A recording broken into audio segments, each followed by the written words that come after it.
It's a beautiful bacon day, Cookie Crusaders. Today I wanted to cover Sea Fairy, the legendary cookie, and do a full review of her and what I think is her most optimal setup and how to best use her in both arena and in the other modes like player versus environment or Cookie Alliance. Now, in the environment and Cookie Alliance, it's actually going to be a different setup than in player versus player because you can plan for the waves, you can plan for the opposing forces, and you can plan for what's going to come.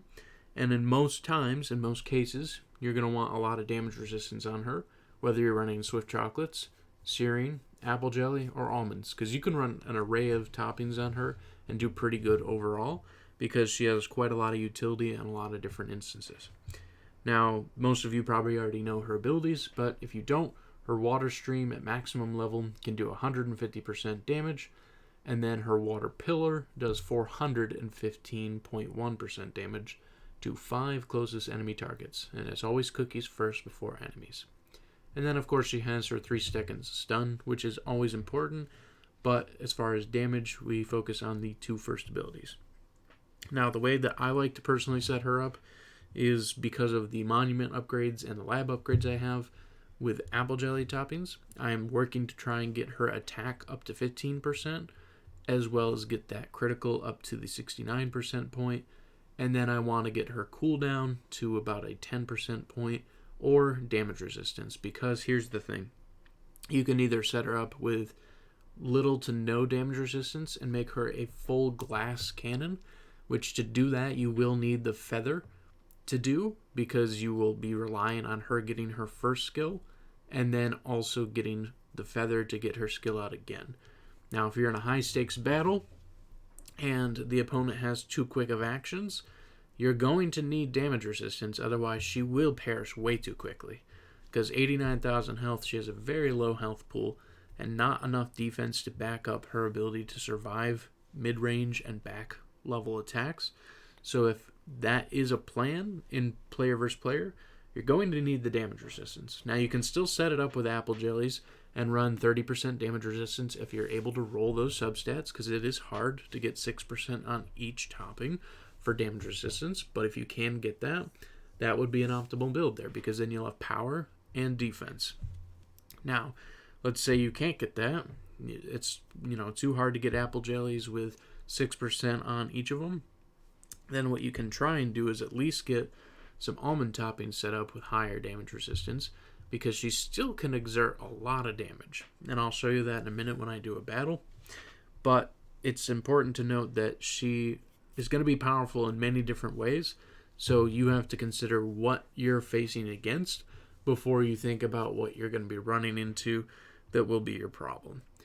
And of course, the other option is the Swift Chocolate options, because if you can get a high cooldown and you can get good damage resistance and either critical or attack substats on the chocolate toppings, then you don't necessarily have to run the feather. You can run other options such as the branch, the jelly worm goo, the scythe, the clock, the horn, many different options that are pretty good with her overall. And the treasures that honestly, at least singularly, work on her best is the scroll, the feather, the jelly goo, and the lollipop. And that's just because they either raise her stats, give her a chance for a second cooldown attack, or just overall give her more damage per second and damage overall.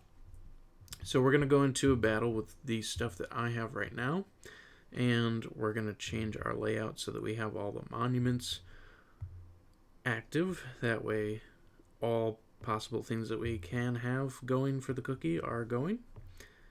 And we're going to run into a battle just with her, no one else, just only Sea Fairy. We're going to put scroll, feather, and we will do the lollipop so that we have the most damage potential. And we're going to do our glass cannon setup first with the Apple Jellies. So you can see 242,000 power just between that from just her. And we're going to be running 1 versus 5 against this team. And so we are a glass cannon. We may not get our first skill off because of the way it's set up, but we had just enough time to do so. We get hit, and then we light off again. Now, this is an underleveled team we're fighting, so this is not a good comparison against high-level meta teams, because you're not going to 1v5 those teams. I have not seen a team that's compatible to do that yet, but this is just for comparative purposes to show you in 30 seconds, she was able to eliminate an entire 1 vs 5 team that is underleveled, both in cookies and treasures. So that's just showing the power that she holds on her glass cannon setups. Now, if we move to the almond setup instead, so we're going to hit change toppings, and we don't have a lot of attack boost here, just a little bit. No critical chance boost other than our monuments, and then our treasures, of course. And not really much cooldown either, so this is really just focused on survival. We're going to go ahead and send her in. So we do not have the glass cannon capability here, but really we're just hoping to survive multiple skill activations. And as you can see, we're still taking quite a lot of damage because we only have 25% damage resistance, so we're only getting 1/4 of the damage to go away, which means we don't have a lot of chances to survive and push forward. And as you can see, we did not actually beat that team that time. If we had 51% damage resistance on her and a higher attack and higher cooldown, we would have most likely been fine. But we were not able to avert enough damage to make it feasible to get through that. Now these chocolate toppings are underleveled, so they are not the maximum level 12s and optimized as well, but we're still going to run them to show you that we have a faster start as far as our skill cooldown, so that's good. And then we should at least also get the cooldown from the feather, and we may get enough speed here to get the last cooldown before we perish, because we did take out one of theirs, which was Sorbet, and we do just barely get that one last hit, but it is not enough to take out. So if those chocolate toppings were leveled up, yet again, we would have a much better chance of winning that 1 vs 5. It's a hard comparison because we're doing 1 against 5 cookies. If we did take, let's say, the lollipop off and put the insignia, I'm sure that we would have enough time to win with the chocolate toppings because we would probably get our 4th skill activation, which means that we would be able to eliminate the rest of the competition here. But the glass cannon setup is my personal favorite because her health is so low that it is very hard to specifically protect her unless you're doing a lot of healing, a lot of frontal tank defense, or a lot of damage resistance and treasures focused on keeping her alive. And so for that reason, I like running her as a glass cannon instead. And as you can see here, we still didn't make it with the insignia, even though that gave us time to potentially get another skill activation. It just wasn't enough. But if we run the almonds with skill, the insignia, let's see if we do have a chance to survive long enough to push through the remaining force. So we get our first skill activation here. We did get a nice good hit. We're going to perish at this point and then get the feather. Hit again. We almost took them out. And now we're just really relying on that insignia to get us to the last skill activation because of the timer itself, which we do have right here. And it's almost enough to get it. Their sea fairy and their pumpkin pie do end up living.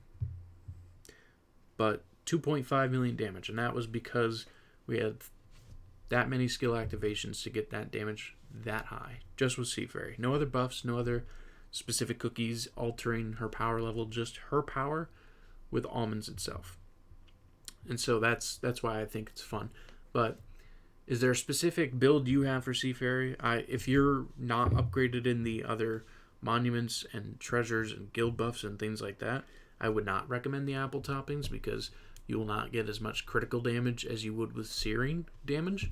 So if you have not gotten those leveled up, please do run searing instead, but start building some apple jelly so that way when you do get those leveled up, you'll have an apple build you can go to because it's so powerful. It's so amazing. And then if you can get that damage resistance, but also have the option to switch out to attack, critical, and cooldown instead, because that's the most glass cannon you can get is attack, critical, and cooldown. That's the most damage you can push.